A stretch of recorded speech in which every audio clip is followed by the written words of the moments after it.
पोखरी बासन दौची कर्मकार्य जार बासन दरकार पड़े से लिस्ट कर पोखरी कूल रखिदिए। लिस्ट मुताबक बासन आसी पानी भेड़ा भेड़ा भासु थाए। पुणी व्यवहार पर लिस्ट मुताबक बासन से कूल रखिदे से पुणी पानी भीतर लीन रही जाए। कथाटा आपन को मिछ लगी पारे, अंधविश्वास लगी पारे, किंतु कथाटे सत, निछक सत्य, वास्तव। यही ताल तबाड़ा घड़ा बणघरा पोखरीटी आज भी प्रहलिकामय लगे।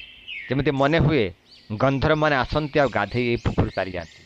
कारण ये कई फूल फुटा पोखरीटी केउ कालू कौ इतिहास गाँवर शेष मुंडर रही भारी माया भी लगे। सुनसान आज बेड़ थिला, समय थिला। यही पोखरी पानी रे केते युवक युवती केते नवबधू टे गाधोथिले। कोलाहलमय थिला पोखरी तुठ, किंतु आज सुनसान हो जाए, आहुरी प्रहलिकामय हो जाए। किंतु या भितर एमती एक जिनिस लुचि रही जहाँकि आज पर्यंत कहानी हेले भी सत। आज पर्यंत लोक माने या उन्मोचन कर पार ना, किंतु विश्वास करती या विश्वास योग्य। तो से कथाटी आज आपन को कहबी जे ये पोखरी बासन केमी दौला, पुणी बासन केमिति आ भितर लीन हो जाउथिला। आपण अंधविश्वास भाविले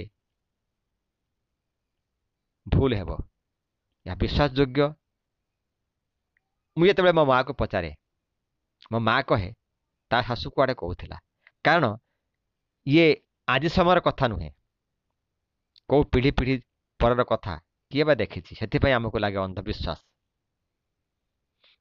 कथाटी होउची आग समय लोक मैंने थर्मोकोल थाली रे भात खाऊ नथिले, से माने बासन रे भोजी रे भात खाउथिले।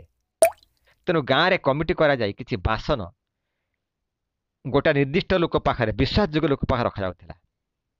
काले से बासन चोरी हो जीव, से लोकटी कौन करे ये बासन को ये पानी भीतर लुचे रखुला।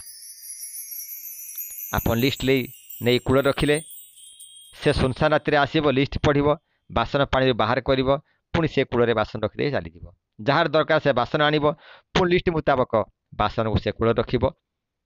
से लोक राति आसब, पुणी बासन को पानी बुड़े रखिब। एक कथा भी थिला, अंधविश्वास जन्म जाइथिला जे बासन यदि गोटे कहारे हजि जाए ताले से लोक निश्चय मंगल होता। तेणु लोक मानक मध्य एमिति एक भय अंधविश्वास आ विश्वास दे दिया जाइथिला जे पोखरी बासन बाहरुची आ से बासन पोखरी नहीं जाउची। तो लोक मानक साहस हो नथिला जे बासन खंडे हजे देवा पाई कि चोरी करबा पाई। तेणु ये थिला सत कथा। आज भी से पोखरी अच्छी काचकेन्दु भलिया पानी, कई फूल भरा, सुंदर गंगछुड़ी फूल आमर पानी छुड़ी फूलर बासना। किंतु दिन को दिन ये परंपरा, ये कहानी, ये विश्वास किंबा अंधविश्वास भी हो, ये पदुआ पोखरी, ये कोई पोखरी आस्ते आस्ते हजिबा को बसलानी। लोके कुआडे आदर्श पोखरी स्वप्न देखिले। आदर्श अर्थात सर्वनाश। ये पोखरी पदुआ फूल हटिଯିब, कई फूल हटिଯିब, चारिपटे पकार कंक्रीटर हुड़ा हम, पकार पाउच हम, फे व्यवहार हो बा न हो, सरकार दिन पैसा हम। कहले देखी पदुआ बिना कई फूल बिना पानी छुड़ी फूल बिना कौन पोखरी पोखरी तुल्य। से गरम दिन पोखरी हुड़ार से भुरु भुरु बासना, ठंडा पानी गाधुआ, ये जो श्रुति, ये जो प्रकृति कौन मिल ना। ये लोक विकास ना रे ये प्रकृति को नष्ट कर पकाउछि। समय आसीब माटी खंडे पाइब नाही, पानी टुपे पाइब नाही, मनीष गाधेया पाई कि माटी खंडे पाइबा तार शेष ठिकाना अर्थात जुई आलिया पाई सबुआड़े कंक्रीट ही कंक्रीट। ये जो श्रुति, ये जो परिवेश, ये जो प्रकृति, प्रकृतिर बासना, प्रकृतिर ये जो मनमुग्धकर दृश्य हजिଯିब। आम पिला माने देखा पाइबे नाही जे पोखरी कौन, पदुआ पोखरी कौन, कई केमिति फुटे। तेरे मोर कहवा तात्पर्य जे आमे आधुनिकतार सर्वनाश भितर नष्ट नही आम स्मृति को जगे रखा, श्रुति भितर आम बंचा, से प्रकृति भितर आम बंचा। कारण प्रकृति आ मनीष ये अंगांगी भाव जड़ित। तेणु आमर परंपरा को नष्ट न करी, कृत्रिमता भितर को न जाई, जो स्मृतिटिक आमर अच्छी जो इतिहास आमर अच्छी जो प्रकृति आम पाखे अच्छी आम ताके बजाय रखा आम देखुवा आम पिलाने भी देखुवे से स्मृति से प्रकृति। तेणु आपण मानक विनीत अनुरोध उन्नति करंतु किंतु प्रकृति सह।